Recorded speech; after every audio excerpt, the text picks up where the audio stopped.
السلام علیکم۔ آج ہم انکم ٹیکس آرڈیننس 2001 کا سیکشن 20 پڑھیں گے۔ اس سے پہلے ہم نے پڑھا تھا انکم فرام بزنس۔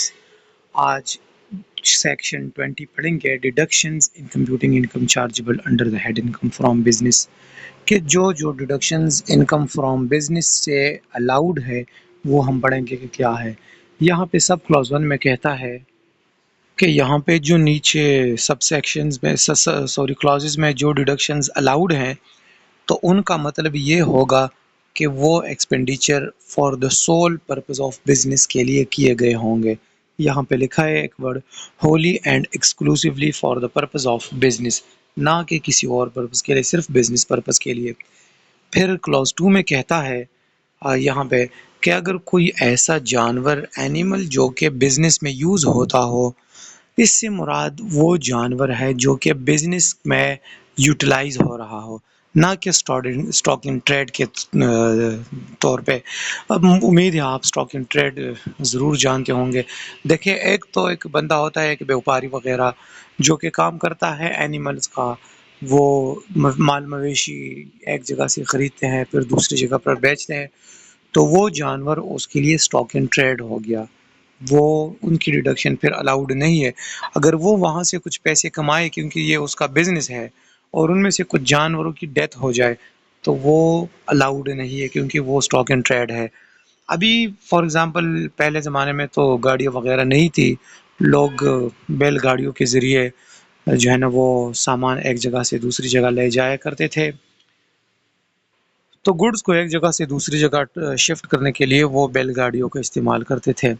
تو اس کا مطلب یہ ہے کہ کوئی ایسا جانور جو کہ بزنس میں وہیکل کی طور پہ یا فار ایگزامپل دیہاتوں میں بیلوں کے ذریعے تیل بھی نکالا جاتا ہے بادام وغیرہ سے، کوکونٹ وغیرہ سے، تو وہ بزنس میں اسٹاک اینڈ ٹریڈ کے طور پہ استعمال نہیں ہوتے۔ پھر اسٹاک اینڈ ٹریڈ کے طور پہ کوکونٹ وغیرہ استعمال ہوتے ہیں، سرسوں کا جو دانہ ہوتا ہے وہ استعمال ہوتا ہے۔ یہاں پہ پھر جو اینیملز ہے وہ بزنس میں یوٹیلائز ہوتے ہیں، پارٹ آف دا بزنس ہوتے ہیں۔ تو اگر وہ ان کی ڈیتھ ہو جائے تو پھر ان کی جو ہے نا جو اماؤنٹ تھی وہ الاؤڈ ہے کہ ان کی ڈیڈکشن کی جائے، لیکن ساتھ میں ایک بات اور کہتا ہے، جو difference between the actual cost to the taxpayer of the animals and the amount if any realised.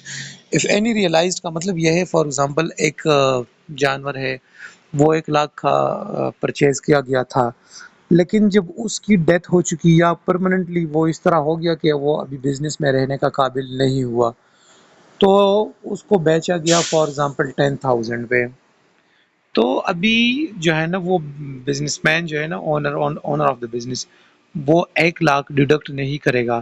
1,00,000 سے 10,000 جس پہ یہ اینیمل سیل کیا گیا تھا وہ مائنس ہوگا، تو جو ڈفرنس رہ گیا مطلب 90,000، so that 90,000 will be deducted. پھر کلاس 2 میں کہتا ہے کہ سبجیکٹ ٹو دس آرڈیننس پھر the expenditure refer to sub section 1 is incurred in acquiring depreciable asset. اچھا، جو ڈپریسیبل ایسٹس ہے، ڈپریسیبل ایسٹس ہم آگے جا کے سیکشن 22 میں پڑھیں گے، تو یہ ان کی بات کر رہے ہیں کہ وہ بھی الاؤڈ ہے ڈپریسیبل ایسٹ سے جو ڈپریسیشن ہے۔